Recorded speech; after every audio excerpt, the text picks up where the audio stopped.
Okay, so ignoring that first take where I ran out of light and I couldn't film, welcome back to another video, everyone. My name's Rahat and I'm an incoming first-year medical student at James Cook University. Today's video is going to be a little bit about finding undergraduate research opportunities, whether it be in science, kinesiology, or whatever other field. I'm going to try and use my own experience to kind of give you guys some tips on how to find research opportunities.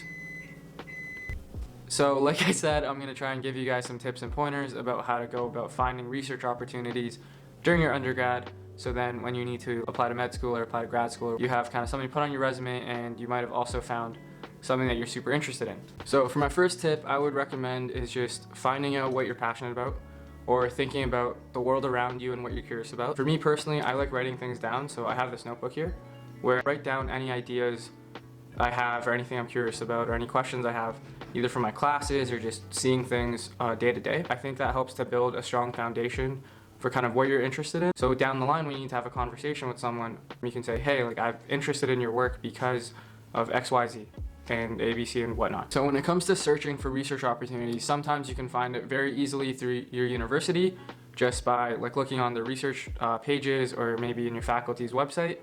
Other times it can be that someone presents in class or like a master's student, PhD student comes in and gives you like part of an online lecture or something.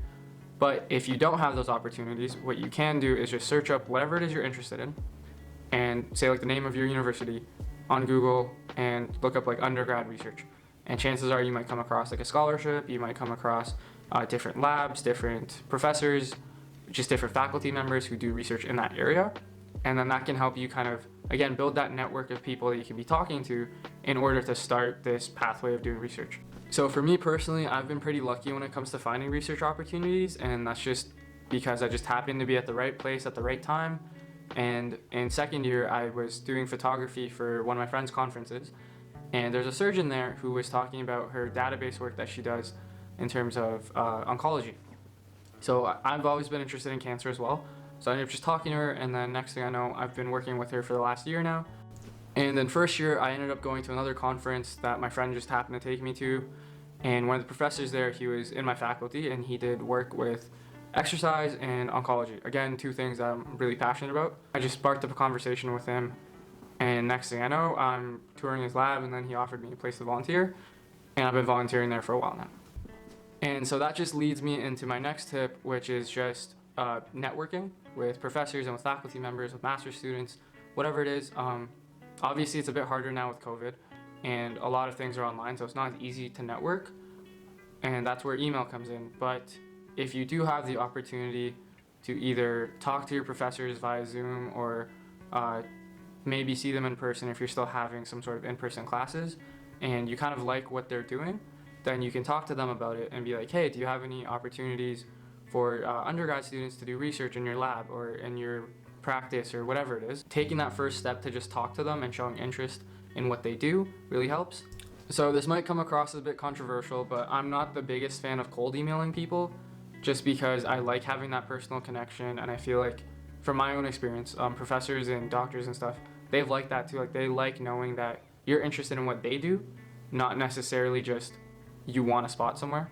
So essentially what I like to do is from that list of searches that I've gotten, I would look into what they do specifically and look at their publications and look at any papers or anything that they've written about and kind of read through it, skim through it, and from there be like, okay, I like this, this, and this. I would just take those notes, and then when I'm writing an email out to them, I'd be like, hey, my name is Rahat and I'm a student at whatever institution you're at, and I really liked your work on whatever. I was just wondering if we could maybe meet sometime to talk about it, like over coffee, over lunch. Because of COVID, you might have to say, I was wondering if you'd be able to do a virtual meeting sometime to just talk about it. And then you kind of just sell yourself that way of, hey, I really like what you're doing. Can we have this conversation about it? I'm interested in it. I never like leading with, hey, can I be in your lab? Because you don't know if they have space, you don't know if they're looking for students, you kind of just don't know. So I just always start with, hey, can we have this conversation? So yeah, it's just a lot of rinse and repeat, trial and error with getting these opportunities like that. And I think it's gotten especially harder because of COVID.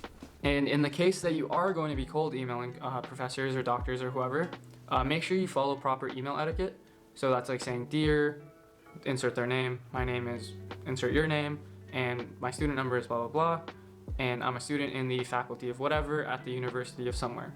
And from there, you kind of just say, I've seen your work on whatever their lab does. Show some interest in what they do. Otherwise, chances are they're not going to reply. Keep it short. Keep it very straightforward. And that way, it kind of maximizes your results in getting those replies back, because obviously they're busy and they don't have time to read like a 3-page long email. And I don't think most people want to do that either. So yeah, just keep it short. Also, just be direct with what you're looking to do. And just to reiterate everything I've just said in this video, and I hope I didn't repeat myself like 4 times doing this, but tip number 1 is find something you're passionate about, write it down, just get ideas about what you're curious about. Tip number 2 is just start searching somewhere, whether it be on Google, at your university, any organizations you might know about. And then tip number 3 is, if you are going to email people or professors, doctors, whoever, use proper email etiquette, especially if you're cold emailing. Use some sort of template and don't mix up their names, because otherwise a lot of professors talk, and if they hear that you used someone's name and someone else's name and mix them up completely, it could go very badly. And last one, and the main takeaway is, don't be afraid to try something new, because again, that's essentially what research is you're trying new things, you're trying to learn new things. And I know I have a science background, and this is kind of just the stuff that's worked for me so far, but I think it could work for anyone and everyone really. And as always, I just want to thank you all for watching these videos. Really means a lot to me, and I hope you guys are staying safe, happy, and healthy, and taking care of your mental health.